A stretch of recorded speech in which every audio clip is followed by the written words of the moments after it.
always remembered the ragman. Not necessarily for the rags of clothes he wore, his thousand-yard stare, or his way of talking like he was the only one listening, but for the story he told me. You see, stories have become our method of introducing ourselves. The other questions we would normally ask have been rendered useless. There was little point in asking what your job is when you have no job. There was no point in asking what their favorite TV show is when there was no longer any real functionable electrical system.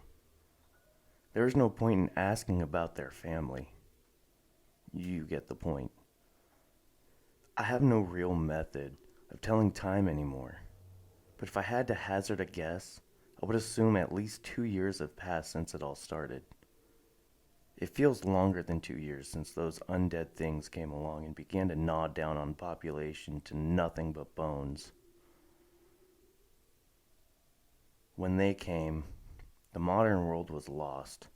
Generators fell into despair, and we were plunged back into what felt like colonial times.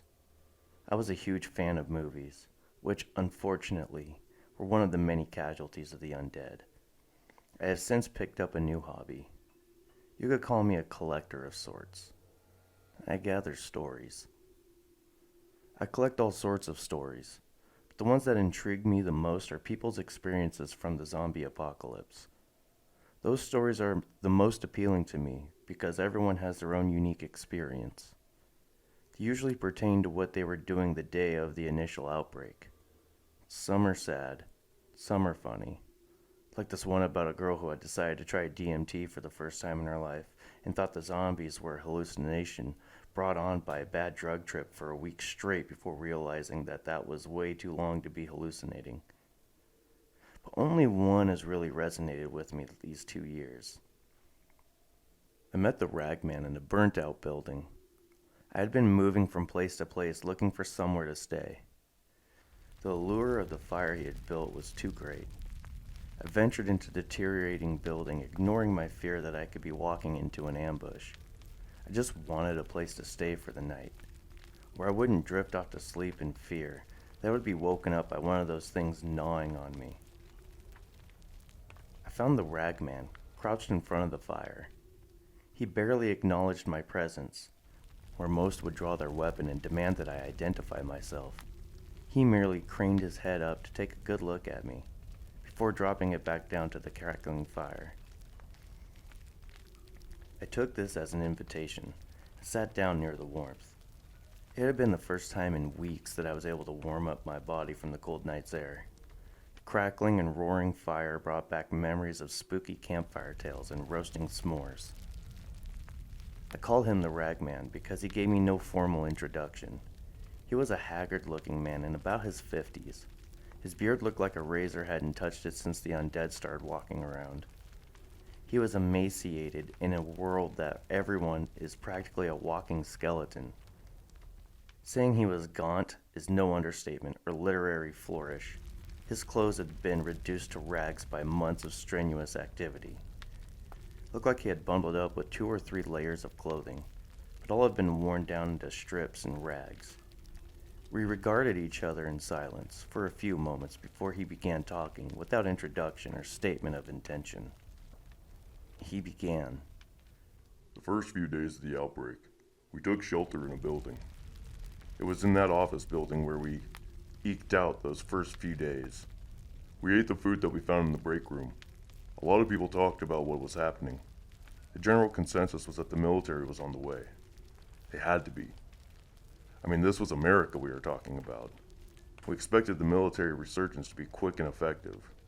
We thought of this hellish plague as being something that would be solved in a matter of days. I had my first real encounter with an infected that night. We first went into the office building. One of my group suggested we search the area to make sure we were truly safe in this barricaded building. Most of the employees had fled. It seemed like no one wanted to spend an apocalypse in their old place of work. There was no one except for one lone worker who had decided to go down on the ship. He was dressed in a white button-up shirt that was stained red. Of course, I was the one who found him and had to take care of him. He slowly turned towards me. His mouth was stained red and had recently begun to rot. I grabbed the closest weapon I could find, which was a red stapler. I stepped towards him and swung down with all my might. The first blow knocked him right on his ass. Thought I had killed him. But when he started to get up, I quickly realized how resilient these things were. I struck him again and again. At this point, the ragman became quite animated and pantomimed his vicious attacks, as if lost in a trance. He reenacted the attack and brought his right hand down on an invisible target. The ragman continued as he emphasized the story with his actions. I must have beat its head in with that red stapler 20 or 30 times before it finally stopped moving. Took one last look at that bloody, bony mess that was once his face before I threw up in a nearby trash can. I then dragged the body over to a window and shoved it out. I didn't watch it impact on the street below. I went back to the others and didn't breathe a word about what I had done. I wasn't sure why I never told them. I think in the end it was a few parts guilt and a few parts not wanting to scare them. I had just killed what was once a man quite brutally. I had beat him to death with a stapler in my hand until his face split open and his brain started leaking out. The other part was fear. I didn't want to scare them by letting them know that there were those things here in the building, and they were practically impossible to kill. Looking back on it, I wish I had told them. We sat huddled in that building for days.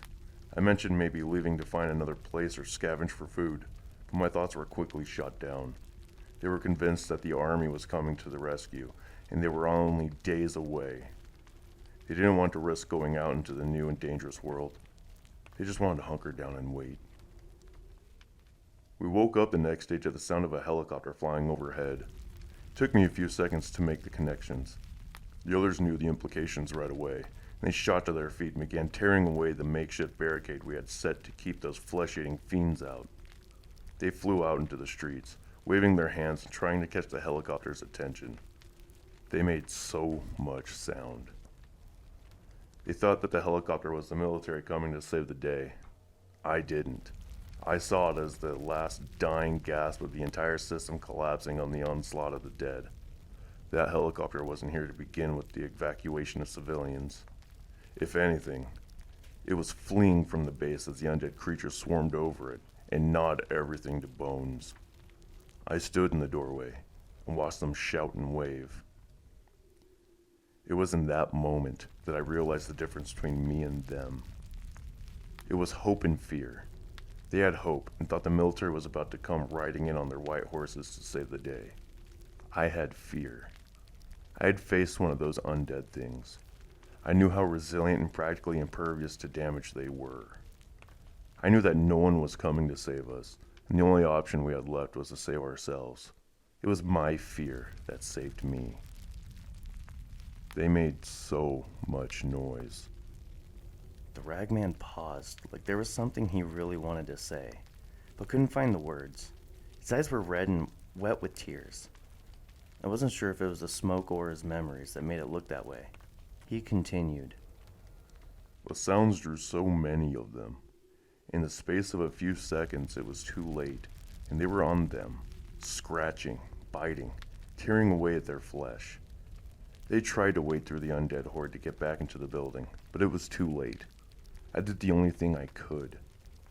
His voice cracked, and he took a few seconds before he was able to finish that thought.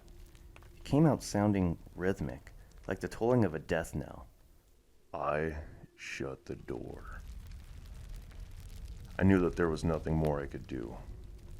There were so many of those undead bastards, and I was so terrified. If killing one of those things was so hard, how could I manage 15? Zombies were distracted now, but if I let them back in, it would be the death of us all. I started barricading the door. Some made it through the masses of undead flesh and started pounding on the door. I tried to shut my ears to their supplications and pleadings. I kept telling myself that it was too late for them. I told myself I could make it through all of this if I just shut up and ignored them. I could survive if I abandoned them. They realized what I was doing to them, and their begging about being let in turned into curses. They called me the worst names imaginable. His entire body sagged like he was a balloon that someone had stuck a pin in. He deflated and managed to squeeze the last words out. They called me terrible names. called me friend, husband, father. They. He completely sank into himself and dissolved into tears. He sobbed and wept incoherently. He said nothing for the rest of the night, and I said nothing to him. There was nothing I could say to him, nothing I wanted to say to him. We both went to sleep on separate sides of the fire, and despite the warmth, I felt a chill throughout my body. I'm not sure why the ragman told me that story. Did he want someone to confess to? Did he want to be punished for his abandoning his family? I'll never know the answer to that question, because when I woke up the next morning, the haggard, ragged man was gone. Only the smoldering fire was left behind as proof that he had in fact existed. To be perfectly honest, I'm not even sure if he was even alive to begin with. I mean, how could a man survive after something like that? After losing, no, abandoning his family? Was he just another victim of the zombies? Was he just another one of the walking dead?